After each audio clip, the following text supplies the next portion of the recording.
நமது இந்து மதத்தில் வழிபாட்டில் நவக்கிரகங்கள் முக்கிய பங்கு வகிக்கின்றது. இந்த நவக்கிரகங்களை தமிழில் கோள்கள்னு சொல்கிறோம். ஒருத்தவங்களோட வாழ்க்கையை தீர்மானிக்கக்கூடிய ஜாதகம் இந்த நவக்கிரகங்கள் அமைந்துள்ள நிலையை பொறுத்து தான் இருக்குது. ஒருத்தரோட பூர்வ புண்ணியத்தின்படி அவங்க ஜாதகத்தில் கிரகநிலை அமைஞ்சிருக்கும். எல்லாருக்கும் ஜாதகத்தில் நவக்கிரகங்கள் எல்லாமே சாதகமாக அமைஞ்சிருக்கிறதுக்கு வாய்ப்பு இல்லை. வாழ்க்கையில் ஏற்படக்கூடிய சுக துக்கங்கள், ஏற்றங்கள், இரக்கங்கள், தடங்கல்கள், தடைகள், வரப்போகும் சிக்கல்கள், ஆபத்துகள் அப்படின்னு சகல நிகழ்வுகளையும் இந்த நவக்கிரகங்கள் தான் தீர்மானிக்குது. அதனால தான் நவக்கிரக தோஷங்கள்லேருந்து விடுபடுறதுக்கு நம்ம எல்லாம் நவக்கிரக கோயில்களுக்கும் மற்ற பிரார்த்தனை கோயில்களுக்கும் போய் வழிபாடு பண்ணுறோம். நவக்கிரகங்களில் சூரியனை வழிபட்டால் வாழ்வில் மங்களமும் ஆரோக்கியமும் கிடைக்கும். சந்திரனை வணங்கினா புகழ் கிடைக்கும். செவ்வாயை வழிபட்டால் தைரியம் அதிகரிக்கும். புதனை வழிபட்டால் புத்தி கிடைக்கும். குரு பகவான் அதாவது வியாழனை வணங்கினால் செல்வமும் புத்திர பாக்கியம் கிடைக்கும். சுக்கிரனை வணங்கினால் நல்ல மனைவி அமையும். வீடு மனை வாங்கும் யோகம் உண்டாகும். சனி பகவானை வழிபட்டால் ஆயுள் பலம் பெறும். ராகுவை வணங்கினால் பயணத்தால் நன்மை கிடைக்கும். கேதுவை வணங்கினால் ஞானம் பெருகும், மோட்சம் கிடைக்கும், ஆன்மீக ஈடுபாடு அதிகரிக்கும். இந்த பதிவில் நவக்கிரகங்களோட பயோடேட்டா அதாவது முழு விவரங்களை விரிவாக பார்க்கலாம். சூரியன் நவக்கிரகங்களில் முதன்மையானவர், ஒளி பிழம்பானவர். இவர் காசிப முனிவரின் மகன். சிம்ம ராசிக்கு அதிபதி. நவக்கிரகங்களில் நடுவில் அமர்ந்திருப்பவர். இவருடைய திசை கிழக்கு. இவருக்கான அதிதேவதை அக்னி, பிரத்யதி தேவதை ருத்ரன். இவருக்கான ஸ்தலம் சூரியனார் கோயில். இவருடைய நிறம் சிவப்பு. வாகனம் 7 குதிரைகள் பூட்டிய ரதம். இவருக்கான தானியம் கோதுமை. இவருக்கான மலர் செந்தாமரை மற்றும் எருக்கு. வஸ்திரம் சிவப்பு கலர் வஸ்திரம். ரத்தினம் மாணிக்கம். இவருக்கான அன்னம் கோதுமை ரவா மற்றும் சர்க்கரை பொங்கல். சந்திரன் இவர் பார்க்கடலில் தோன்றியவர். குளுமையான ஒளியினை உடையவர். வளர்பிறையில் சுபராகவும் தேய்பிறையில் பாபராகவும் விளங்குபவர். கடகராசிக்கு அதிபதி. இவரின் திசை தென்கிழக்கு. அதிதேவதை ஜலம். பிரத்யதி தேவதை கௌரி. இவருக்கான ஸ்தலம் திருப்பதி. இவரின் நிறம் வெள்ளை. வாகனம் வெள்ளை குதிரை. தானியம் நெல். மலர் வெள்ளை அரளி. வஸ்திரம் வெள்ளாடை. ரத்தினம் முத்து. அன்னம் தயிர் சாதம். அங்காரகன் எனப்படும் செவ்வாய். இவர் வீரபத்திரர் அம்சம். சுப்பிரமணியரை தெய்வமாக கொண்டவர். பாவ பலனை கொடுக்கக்கூடிய குரூர புத்தி உள்ளவர்.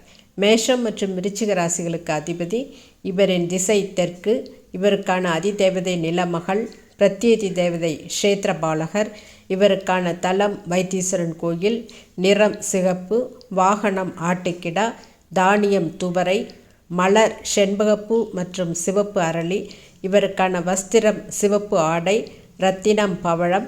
அன்னம் துவரம்பருப்பு பொடி சாதம். புதன் பகவான். இவர் சந்திரனுடைய குமாரர். தீய கிரகங்கள் விளைவிக்கும் பீடைகளை அழிக்கும் ஆற்றல் இவருக்கு உண்டு. மிதுனம் மற்றும் கன்னி ராசிகளுக்கு அதிபதி. இவருக்கான திசை வடகிழக்கு. அதிதேவதை விஷ்ணு. பிரத்யேதி தேவதை நாராயணன். இவருக்கான தலம் மதுரை. இவரின் நிறம் வெளிர் பச்சை. வாகனம் குதிரை. தானியம் பச்சை பயிறு. மலர் வெண்காந்தல். வஸ்திரம் வெண்ணிற ஆடை. ரத்தினம் மரகதம். அன்னம் பாசிப்பருப்பு பொடி சாதம்.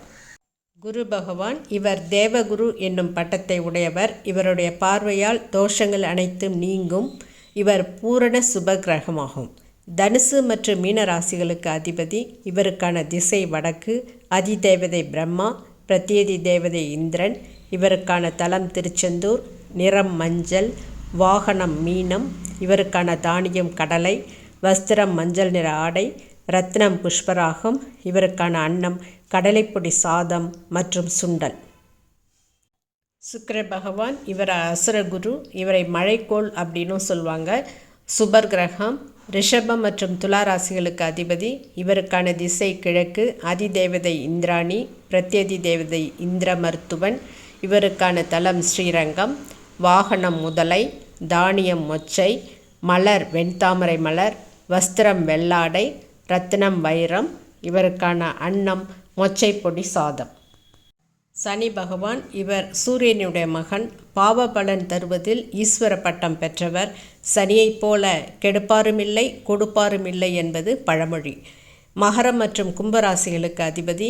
இவரின் திசை மேற்கு. அதிதேவதை யமன், பிரத்யதி தேவதை பிரஜாபதி. இவருக்கான தலம் திருநள்ளாறு. நிறம் கருமை, வாகனம் காகம், தானியம் எள், மலர் கருங்குவளை மற்றும் வன்னி, வஸ்திரம் கருப்பு நிற ஆடை, இரத்தினம் நீலம், அன்னம் எள்ளுப்பொடி சாதம். ராகு பகவான் இவர் அசுரத்தலையும் நாக உடலும் உடையவர். சாயாகிரகம் என்று சொல்லப்படுபவர். கருநாகம் என்று அழைப்பார்கள். மிக்க வீரமுடையவர். இவருடைய திசை தென்மேற்கு.